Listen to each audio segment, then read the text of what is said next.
Prière. Seigneur notre Dieu, nous voulons placer ces instants entre tes mains. Nous avons la joie de pouvoir chanter tes louanges ce matin et de pouvoir lire et étudier ta parole, la Sainte Bible. Conduis-nous maintenant, s'il te plaît, par ton Saint-Esprit, ouvre notre cœur, notre intelligence et transforme-nous par ta puissance. Nous t'en prions au nom de Jésus. Amen. On vit dans un monde où il y a beaucoup de choses qui ne vont pas bien. Je n'ai pas besoin de vous en convaincre. J'ai un peu rigolé la semaine dernière d'un rire jaune quand j'ai vu sur les réseaux sociaux des gens qui disaient qu'avec l'envahissement du Capitole aux États-Unis, il avait suffi d'une semaine à peine pour que 2021 nous fasse oublier 2020. On a vécu des choses difficiles et c'est sûr qu'on en vivra d'autres, des choses difficiles. On a observé des choses difficiles autour de nous et dans le monde et on en observera d'autres. Oui, il y a beaucoup de choses qui ne vont pas bien dans ce monde. Et la question qu'on va se poser ce matin, c'est la suivante. Comment réagir en général au malheur ? Je ne veux pas dire comment réagir quand moi, personnellement, subjectivement, je fais l'expérience du malheur qui survient dans ma vie, mais comment réagir au malheur quand je l'observe autour de moi ? Je regarde les infos à la télé et je vois que le coronavirus continue d'infecter des gens et de faire des morts. Je vois que des soldats français se sont fait tuer au Mali. Je vois que le climat continue de se dérégler. Comment est-ce que je réagis ? Est-ce que j'éteins la télé parce que j'ai pas envie de voir ça et j'essaye de penser à autre chose ? Est-ce que je me dis non, mais c'est sûrement exagéré, de toute façon les médias ils nous mentent tout le temps ?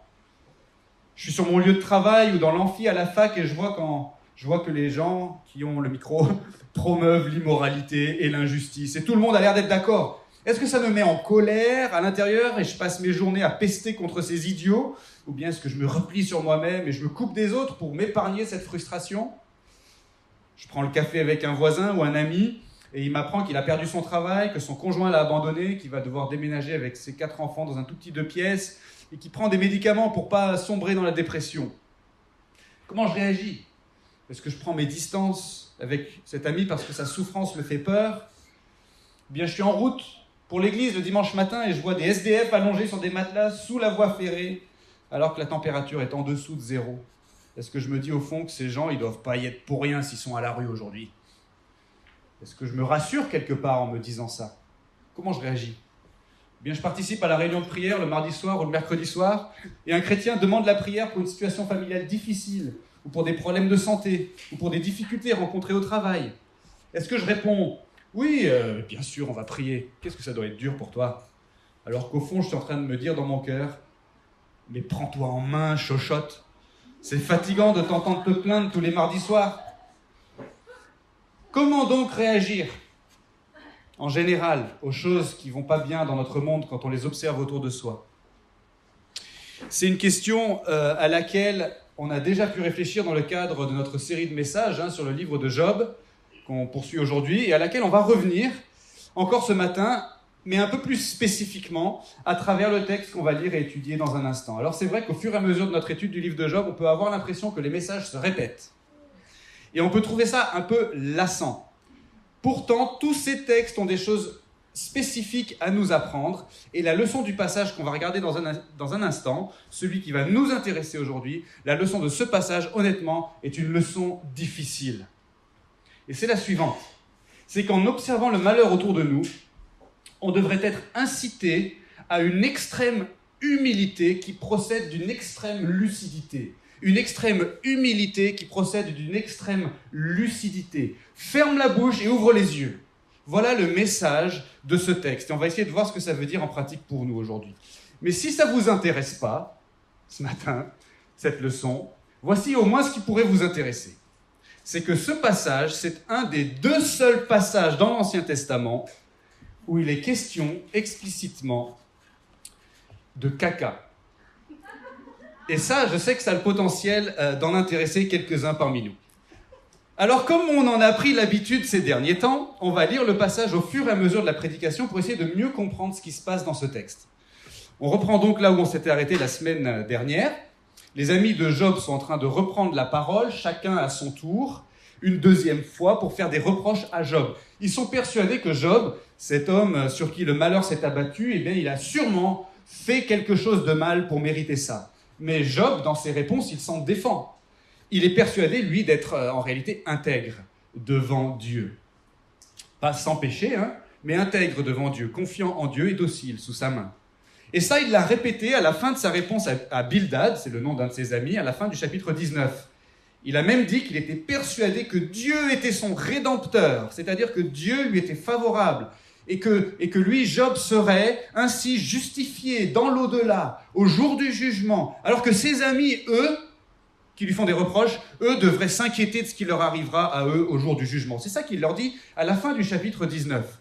Et il n'en fallait pas plus pour que Tsophar, le nom de son troisième ami, le pire des trois d'ailleurs, comme on l'a vu précédemment, pour qu'il se mette vraiment en colère. On va voir qu'il est vraiment très vexé. Il ne supporte pas que Job sous-entende que c'est lui et ses amis qui seraient en tort. Tsophar et les deux autres qui seraient en tort. Et donc Tsophar réagit comme s'il était choqué que Job n'arrive pas à voir l'évidence même. Mais Job, c'est grotesque, c'est tellement évident que ce qui t'arrive, c'est ce qui arrive aux méchants. Mais n'importe qui t'en dira autant, Job.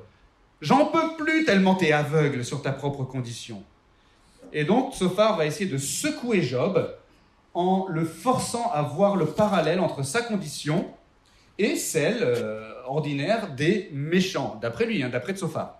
Sa thèse, c'est que le bonheur ne dure jamais pour les méchants. Et puisque le bonheur n'a pas duré pour Job, puisque sa prospérité a été momentanée et s'est évanouie, eh bien, ça veut dire que Job est un méchant, tout simplement. Alors lisons le texte. Job, chapitre 20, je vais commencer par les versets 1 à 11. Tsophar de Nahama prit la parole et dit « Voici pourquoi mes pensées inquiètes me forcent à répondre. À cause de l'agitation qui est en moi, j'ai entendu des reproches qui me mettent dans la confusion. Le souffle de mon intelligence donnera la réplique. Ne sais-tu pas que de tout temps, depuis que l'homme a été placé sur la terre, le triomphe des méchants est court et la joie de l'impie momentanée ? Quand sa taille s'élèverait jusqu'au ciel et que sa tête toucherait aux nuages, il périra pour toujours comme son ordure. » Il est là le mot caca dans l'hébreu. Et ceux qui le voyaient diront « Où est-il » Il s'envolera comme un rêve et on ne le retrouvera plus. Il sera chassé comme une vision nocturne. L'œil qui le regardait ne le regardera plus. Le lieu qu'il habitait ne l'apercevra plus. Ses fils seront assaillis par les indigents et ses mains restitueront ce qui faisait sa fortune. Ses membres étaient remplis de la vigueur de la jeunesse, mais celle-ci se couchera avec lui dans la poussière. Donc le texte est en train de nous montrer ici que Tsophar est vraiment trop sûr de lui. Il est trop sûr de lui. Il se précipite avec son arrogance et ses certitudes. Il aurait dû se calmer, il aurait dû respirer un peu, il aurait dû réfléchir. Et ça, c'est notre premier point ce matin. Quand tu observes le malheur, remets-toi en question. Vous avez vu que Tsophar est tellement sûr de lui qu'il se croit habilité à faire des affirmations absolument catégoriques. Et de la même façon, il se croit habilité, j'ai trop de feuilles sur mon pupitre, il se croit habilité de la même façon à écraser sans concession son interlocuteur, son adversaire Job, non seulement en lui assénant des paroles tout à fait péremptoires, c'est-à-dire radicales, à l'emporte-pièce, mais aussi en se montrant lui-même tout à fait injurieux. Il périra pour toujours comme son ordure, et ceux qui le voyaient diront « Où est-il » Verset 7. Tsophar est en train de parler à Job, il est en train de parler de Job. Et donc, soyons clairs, il dit à Job qu'il est une grosse crotte et qu'il va finir au fond de la cuvette et qu'on va tirer la chasse et après on va dire « Où est-ce qu'il est passé ?» C'est très injurieux, vous comprenez, c'est choquant même. C'est choquant, c'est pour ça qu'il n'y a pas beaucoup de passages dans l'Ancien Testament où il y a ce mot. Mais imaginez que vous soyez convaincu que la terre est plate et que vous en discutiez avec quelqu'un qui est convaincu qu'elle est ronde ou sphérique. Il a beau vous présenter tous ces arguments pour vous convaincre que vous avez tort, eh bien vous n'en démordez pas. Et vous lui reprochez à lui d'être naïf et de juste croire sans réfléchir tout ce qu'il a toujours entendu et tout ce qu'on lui a toujours dit à l'école. Et ça vous énerve. En fait, vous êtes frustré, vous avez du mépris pour lui, qui s'est laissé embobiner par ce grand complot mondial. Vous avez envie de vous moquer de lui, peut-être même de l'insulter. Tsophar, il réagit un peu comme ça, C'est ce que le texte nous montre, que Tsophar est trop sûr de lui. En observant le malheur de Job, il aurait dû prendre un peu de recul et se remettre en question. Et de manière similaire, nous aussi, On doit se remettre en question quand on observe le malheur autour de nous. C'est très tentant de se précipiter pour interpréter une situation. On veut très vite appliquer notre expérience et nos certitudes quand on voit un truc qui ne va pas. On se positionne très vite, n'est-ce pas, quand on voit quelque chose à la télé ou quand quelqu'un nous partage une difficulté qu'il traverse ou quand on observe tout simplement que quelque chose ne va pas chez quelqu'un ou quelque part. On veut se positionner très vite. Mais on devrait plutôt ralentir. On devrait prier si on est croyant. On devrait faire taire nos passions, tenir en bride notre arrogance, dire non à nos impulsions et se rappeler qui on est. On est des êtres limités et faibles, et surtout des êtres faillibles. Il y a un malheur, oui, et je ne suis pas un expert. Donc premièrement, quand tu observes le malheur, remets-toi en question. Deuxièmement, ne joue pas aux devinettes. Sophar va donc continuer de s'adresser à Job, et après avoir montré à Job que la trajectoire de sa vie était celle de la vie d'un méchant, il va maintenant pointer le fait que si Job a perdu tout ce qui faisait son bonheur, c'est forcément parce qu'il a dû gagner ces choses de manière malhonnête. Il y a anguille sous roche. C'est tout à fait évident pour Sophar. C'est comme ça que ça se passe normalement. Les méchants sont égoïstes et avides. Leur but ultime, c'est d'avoir des richesses et d'en profiter un maximum. Mais la justice veut que cette jouissance ne dure pas longtemps, d'après Sophar. La douceur du péché devient amère dans le ventre. Et puisque Job est passé par là, puisque les choses qui procuraient à Job de la joie lui procurent maintenant de la souffrance, maintenant qu'elles ont disparu, eh bien c'est parce que Job a dû pécher. Il a dû pécher pour se procurer ces choses, au départ. Elle procède sûrement ces choses d'un mauvais désir ou de plusieurs mauvais désirs. Maintenant, Job reçoit tout simplement la rétribution de son péché, d'après Sophar. Alors lisons la suite. Et écoutez bien, parce qu'après avoir parlé de caca, Sophar va parler de vomi. On est au chapitre 20, verset 12. Si le mal est doux à la bouche, s'il le dissimule sous la langue, le conserve sans l'abandonner, le retient au milieu de son palais, sa nourriture se transformera dans ses entrailles, elle deviendra au-dedans de lui du fiel de vipère. Il a englouti des richesses, il les vomira. Dieu les arrachera de son ventre. Il suce le venin des vipères, la langue du cobra le tuera. Qu'il ne fixe plus les regards sur les ruisseaux, sur les fleuves, sur les torrents de miel et de crème. Il rendra ce qu'il a péniblement acquis et ne l'engloutira plus. Des biens de son commerce, il ne jouira plus, car il a écrasé, délaissé les indigents. Il a ruiné une maison qu'il ne reconstruira pas. Il n'a pas connu d'accalmie dans son avidité. Dans sa convoitise, il ne laisse rien échapper. Rien n'était soustrait à sa voracité. Mais son bien-être ne durera pas.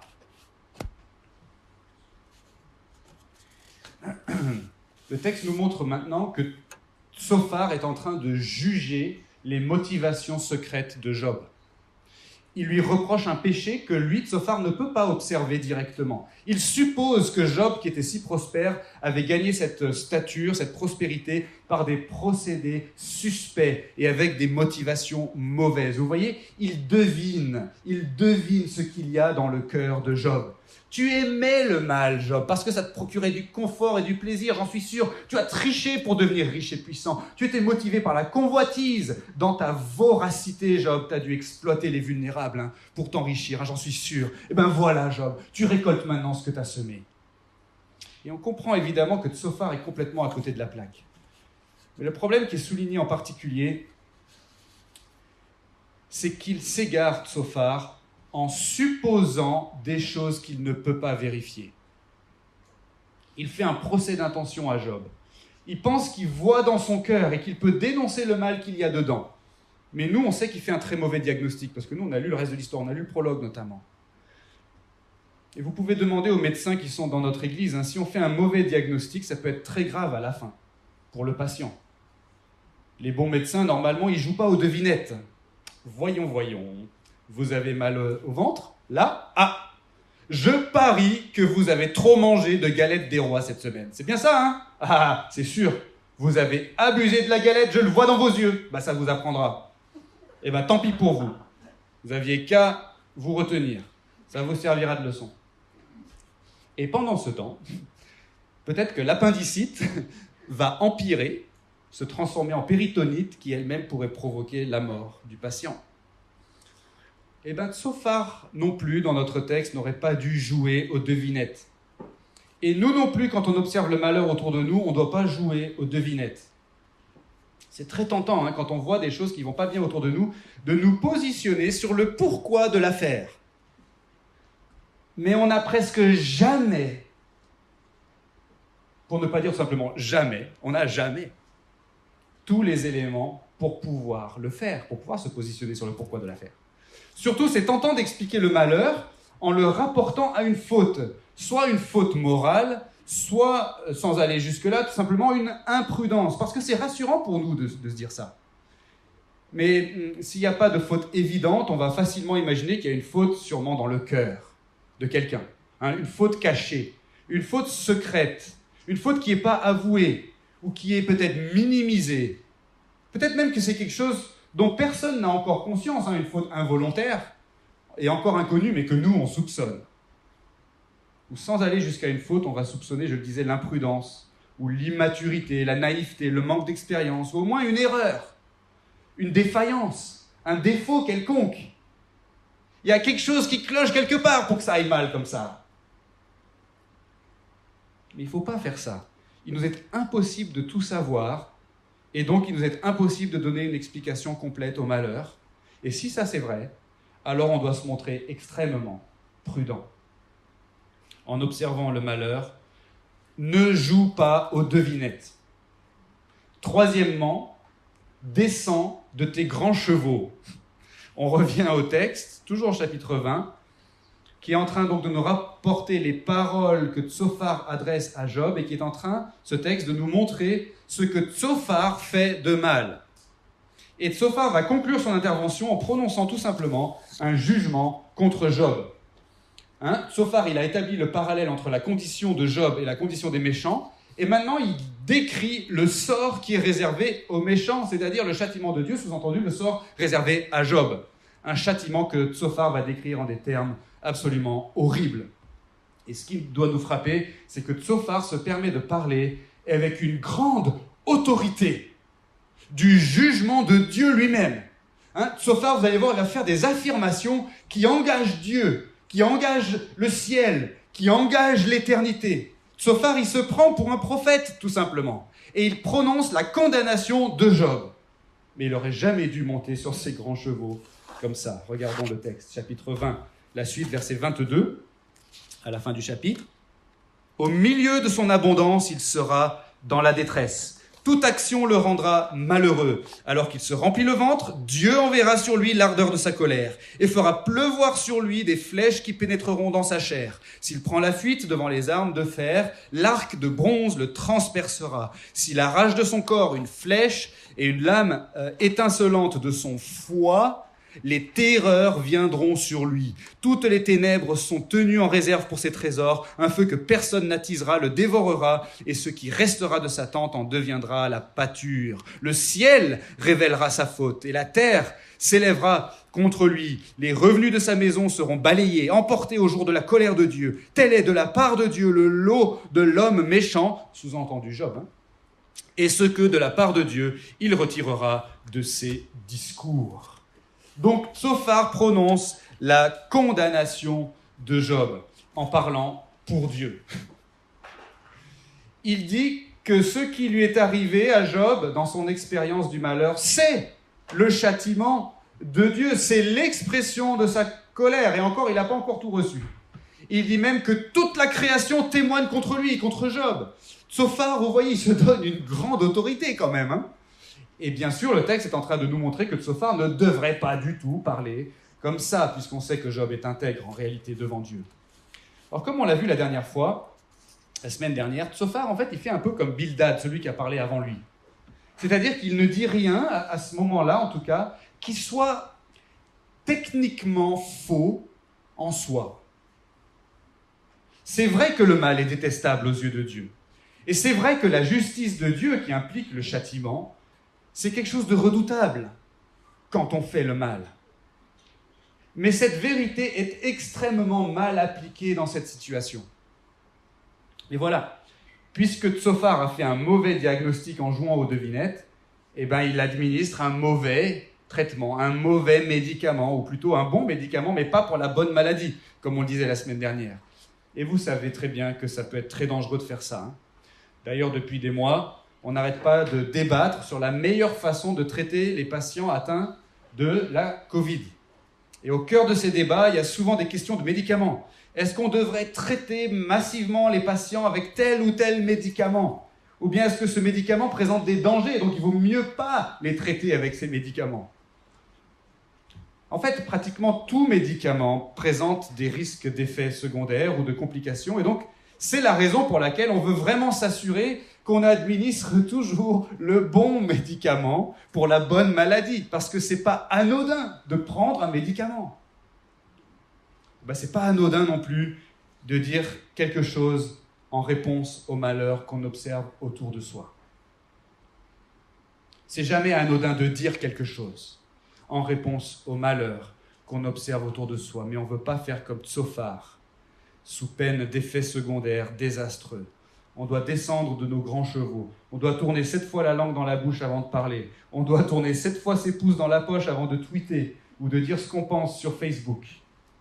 On ne doit surtout pas parler à la place de Dieu ou donner l'impression qu'on parle à la place de Dieu, c'est-à-dire prononcer à titre personnel un jugement en son nom. Alors bien sûr, Dieu parfois habilite certaines personnes dans certains contextes à prononcer un jugement en son nom. Je pense par exemple à ce qu'on appelle la correction ecclésiastique. Parfois, les anciens sont appelés à prendre une décision, à parler au nom de Dieu. C'est ce que le Nouveau Testament appelle le pouvoir des clés et ainsi de suite. Je ne vais pas rentrer là-dedans. Mais en tout cas, à titre personnel, on ne devrait pas prononcer un jugement au nom de l'Éternel sous peine de prendre son nom en vain. C'est dur parce qu'on a envie de réagir avec force au malheur. On peut être indigné par le malheur et c'est normal. Ou on peut être affligé et donc on a envie d'intervenir, on a envie de faire quelque chose, ça nous presse, on a envie d'offrir une solution, on a envie de résoudre le truc. Et cette envie est parfaitement compréhensible. Mais attention, attention, attention à l'impudence. Je dis bien l'impudence, pas l'imprudence, mais l'impudence, c'est-à-dire l'outrecuidance quand on va au-delà de ce qui est correct pour nous. Attention à l'excès d'audace que cette envie pressante peut produire. Fais attention, fais gaffe. En observant le malheur, ne te prends pas pour ce que tu n'es pas. Remets-toi en question, ne joue pas aux devinettes et descends de tes grands chevaux. À la place, arrête-toi et pleure. Et c'est le 4e point. Maintenant, c'est Job qui va prendre la parole à son tour et qui va répondre à Tsophar, chapitre 21. Et voici ce qu'il va dire en gros, dans un premier temps, dans sa réponse. Les amis, Eliphaz, Bildad, Tsophar, les amis, vous êtes venus pour me consoler. Mais franchement, il vaudrait mieux que vous vous taisiez plutôt que de dire de telles énormités. Je pense que vous n'avez pas bien compris la situation. Je souffre horriblement alors que je suis innocent. Dieu m'a envoyé le malheur souverainement, il est souverain, il gouverne l'univers, c'est Dieu dans sa providence qui m'a envoyé le malheur alors que je ne le mérite pas. Et cette réalité, mes amis, devrait vous stupéfier, comme moi-même elle me stupéfie et me bouleverse. Lisons chapitre 21, versets 1 à 6. Job répondit, « Écoutez mon propos, donnez-moi seulement cette consolation. Permettez que ce soit à moi de parler. Et quand j'aurai parlé, tu pourras te moquer. Est-ce que pour moi ma plainte est contre un homme? Et pourquoi mon esprit ne serait-il pas impatient? Tournez-vous vers moi, soyez étonnés et mettez la main sur la bouche. Quand j'en ai le souvenir, je suis épouvanté. Et un tremblement saisit ma chair. » Donc juste après avoir dit ça, Job il va ajouter un argument qu'on verra dans un instant pour expliquer pourquoi il ne croit pas à la thèse de ses amis, qui est que le malheur serait le signe de la défaveur de Dieu et donc du péché dans la vie d'une personne. On y viendra dans un instant, mais dans un premier temps, dans ces 6 versets-là, Job décrit simplement ce que lui inspire sa situation, étant donné qu'il est innocent. Et il décrit ce que sa situation aurait dû entraîner comme réaction chez ses amis. Ils auraient dû se taire et l'écouter et accueillir ses paroles. Ils auraient dû en être étonnés, dit Job, et mettre la main sur leur bouche. En fait, Job, il ironise un peu ici sur le fait que ses amis étaient venus de loin pour le plaindre et le consoler. C'est ce qu'on découvre dans les 2 premiers chapitres, dans le prologue de cette histoire, quand ils ont entendu parler des malheurs de Job, ils viennent de loin pour le plaindre et le consoler. Et Job ironise en disant maintenant, donnez-moi seulement cette consolation. C'est-à-dire, juste taisez-vous. Ce sera mieux que tout ce que vous avez dit jusqu'à présent. Alors Job ne sous-entend pas que ses amis n'auraient rien dû dire du tout. Il sous-entend que le silence aurait mieux valu que ce qu'ils ont dit. Comprenez la nuance. Mais la réaction qu'ils auraient dû avoir, ce n'est pas le silence en soi. C'est la stupéfaction en constatant que Job, un homme extrêmement intègre, est extrêmement affligé. Alors qu'il est extrêmement intègre. Il est extrêmement affligé. Cette stupéfaction aurait pu être exprimée avec des mots. Ce n'était pas interdit de l'exprimer avec des mots. Job, lui, l'a exprimé avec des mots, chapitre 3. C'est ce qu'on appelle une lamentation. Et ça consiste tout simplement à s'étonner d'une situation. Et ça consiste à déplorer cette situation. À dire, j'aime pas cette situation. Ça, c'est une lamentation. Quand on voit quelque chose qui nous choque, c'est vrai que parfois ça nous laisse sans voix. Mais souvent on exprime notre étonnement, n'est-ce pas? Mon fils Augustin, Saint Augustin pour les intimes, qui a 6 ans aujourd'hui, peut-être qu'il écrira des livres plus tard, me fait rire à chaque fois qu'il voit un truc qui le surprend. Ça peut être, et c'est souvent en regardant par la fenêtre de la voiture en allant à l'école, par exemple. Tout le monde est dans le silence relatif, et tout d'un coup on entend une petite voix qui dit « What ?» What? Parfois agrémenté d'un « T'es sérieux ?» Et notre texte est en train de nous dire ici qu'il y a quelque chose dans notre monde qui devrait susciter chez nous ce genre d'étonnement. What? On peut être innocent et souffrir. Et en découvrant la situation de Job, ses amis auraient dû s'exclamer « What? Job, ce gars connu pour son intégrité, est en train de souffrir à un tel point. » Ils auraient dû être stupéfaits, ils auraient dû s'arrêter et pleurer. Et c'est vrai qu'ils ont sangloté au début. Mais ils auraient dû continuer comme ça et lamenter la condition de Job. Et écouter ses lamentations à lui, et pleurer avec lui, et se tenir à ses côtés, dans l'étonnement et dans la compassion, plutôt que de lui faire la morale. Compassion, étymologiquement, ça veut dire en latin souffrir avec. L'équivalent en grec, c'est la sympathie. Compassion, en latin, sympathie. En grec, souffrir avec. Et nous aussi, quand on observe le malheur autour de nous, on devrait avoir cette réaction par défaut.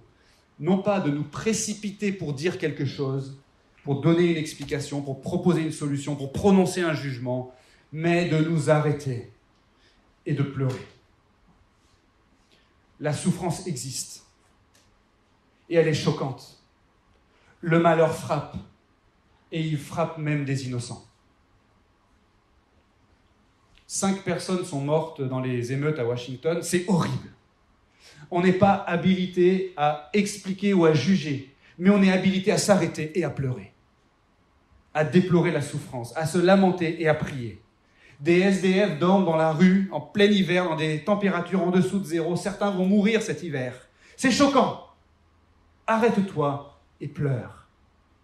Tu peux peut-être rien faire d'autre, mais au moins tu peux mettre la main sur la bouche et être épouvanté, comme dit Job dans ce texte, par la souffrance des malheureux.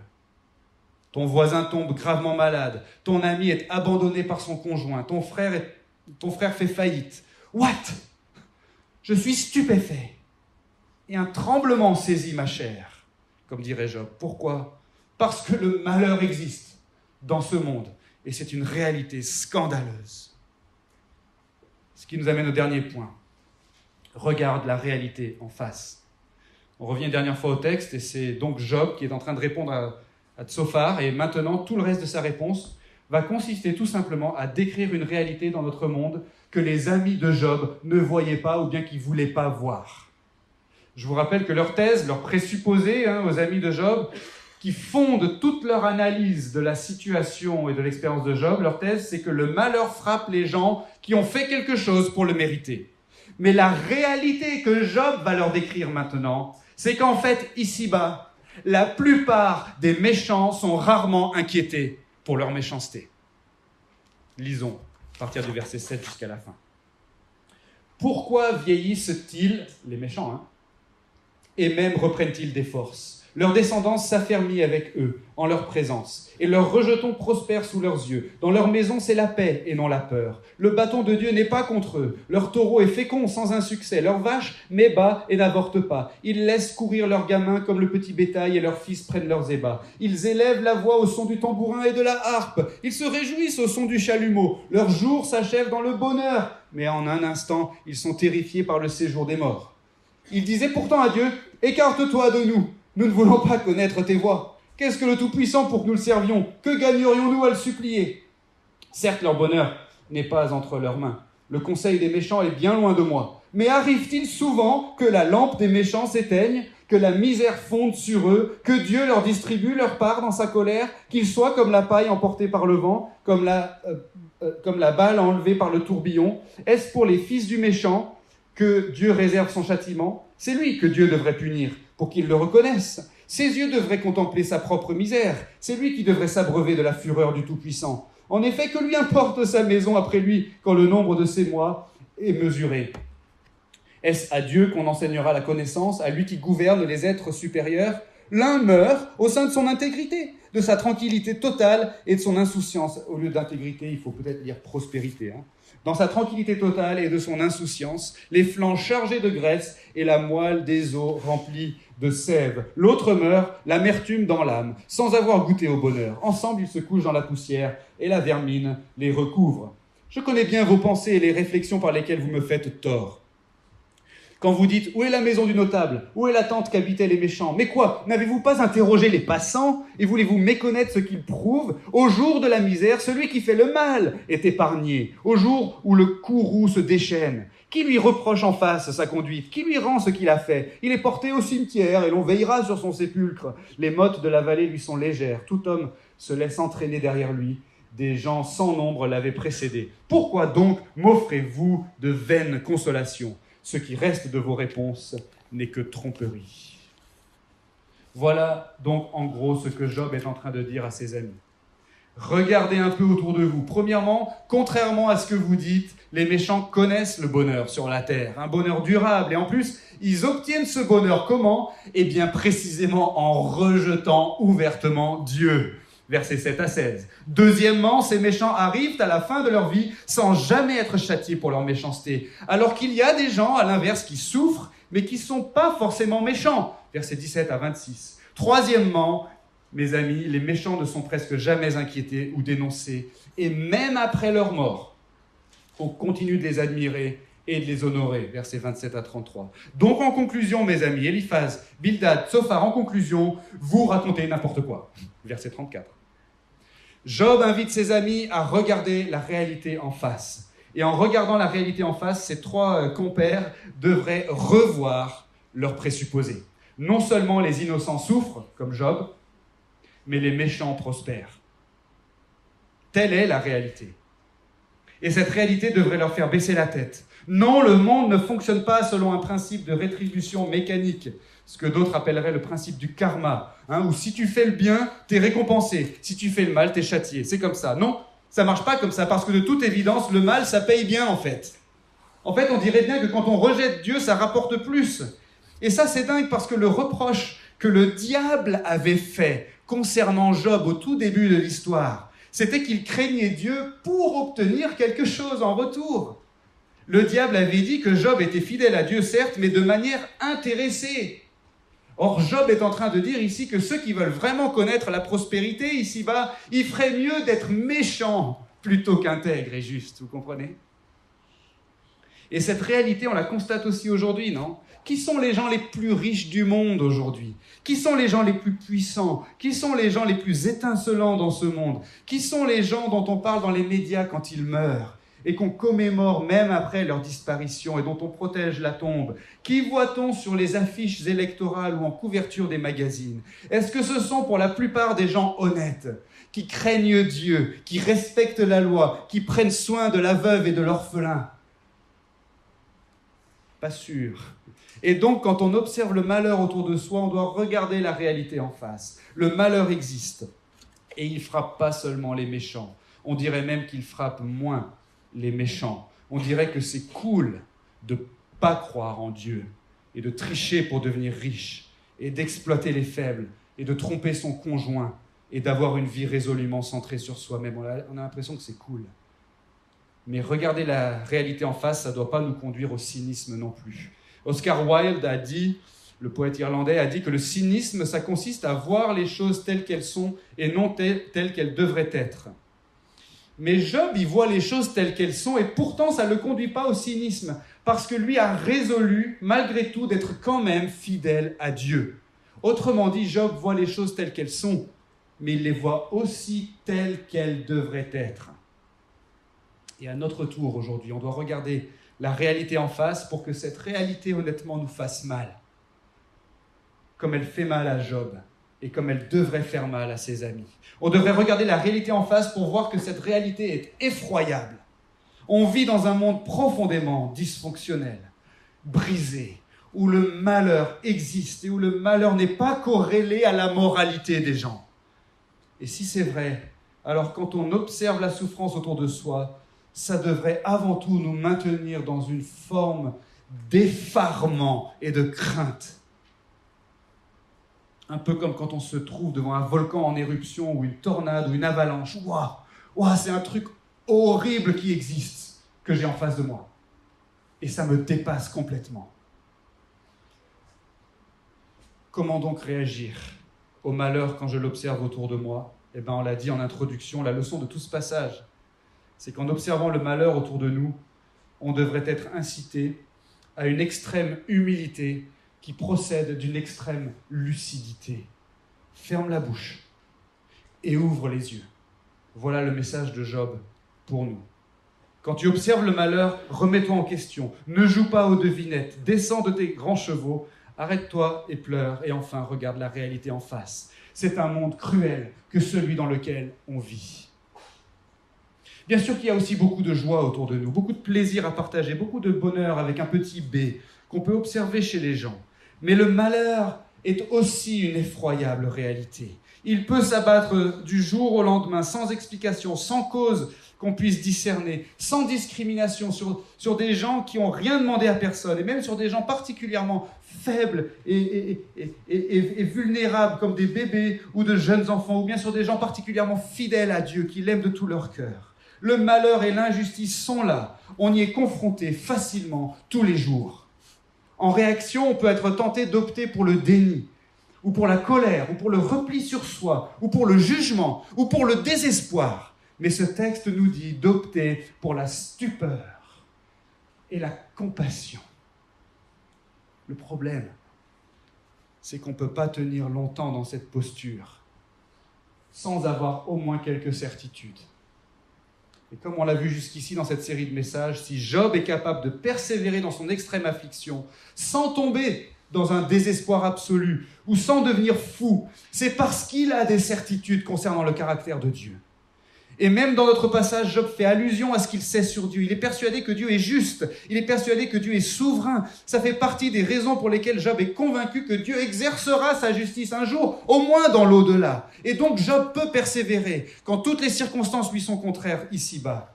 Mais un des trucs qu'on a vu aussi dans le cadre de cette série, c'est que nous, en 2021, après Jésus-Christ, on est tellement mieux équipés que Job pour avoir des certitudes sur le caractère de ce Dieu juste et souverain qui gouverne notre monde cruel. On sait, parce qu'on a toute la Bible et parce qu'on a le témoignage de l'histoire qui nous précède, on sait comment Dieu a manifesté sa compassion et son amour pour les malheureux. Et on sait comment il a accompli la rédemption sur laquelle Job comptait tant. Dieu s'est approché lui-même des hommes par Jésus-Christ. Il a fait l'expérience lui-même de ce monde cruel et il en a souffert lui-même jusqu'à l'agonie et la mort de la croix. Et là, il a pris sur lui la peine ultime de nos fautes qui nous séparaient spirituellement de lui et qui avaient plongé notre monde dans le malheur et l'injustice et la souffrance. Il a pris sur lui la peine de nos fautes justement pour que dans l'au-delà, si on fait confiance à Dieu, pour qu'on soit accueillis dans son paradis pour toute l'éternité où, dit l'apôtre Jean, il n'y aura plus ni deuil, ni cri, ni douleur, plus de lamentation, dans le paradis de Dieu pour tous ceux qui placent leur confiance en lui, sur la base de ce que Jésus-Christ a fait en mourant et en ressuscitant. Car il est ressuscité des morts le 3e jour, et aujourd'hui il est vivant, Jésus-Christ, et il prépare la place des croyants dans son royaume. Et il n'y a que cette espérance-là qui peut nous faire tenir en face du malheur aujourd'hui, et qui peut nous libérer pour regarder le malheur en face, regarder la souffrance dans les yeux, dans toute sa violence et sa laideur. Il n'y a que cette espérance-là qui nous permette en fait de nous lamenter, et de déplorer l'existence du mal, et de déplorer la présence de l'injustice et de la souffrance dans notre monde et dans la vie de notre prochain. Il n'y a qu'avec l'espérance qu'on a en Jésus-Christ qu'on peut être libre de faire cela et de continuer de le faire jusqu'au dernier jour. Et tout cela avec une authentique humilité, parce qu'on ne comprend pas, mais on craint Dieu, qui est notre Sauveur. Amen. Seigneur notre Dieu, merci de t'être préoccupé de nous, de t'être soucié de nous, et de t'être approché de nous dans notre condition déchue, et d'avoir fait l'expérience de ce qui va mal dans ce monde. En Jésus-Christ, tu en as souffert. Tu as porté le poids de nos fautes qui nous séparaient de toi pour nous présenter une issue de secours, si j'ose dire, pour qu'en te faisant confiance en retour, on puisse vivre dans l'espérance du paradis. Et je prie, Seigneur, que tu fortifies cette espérance en chacun de nous aujourd'hui, pour les jours, les semaines, les mois et les années à venir. Amen.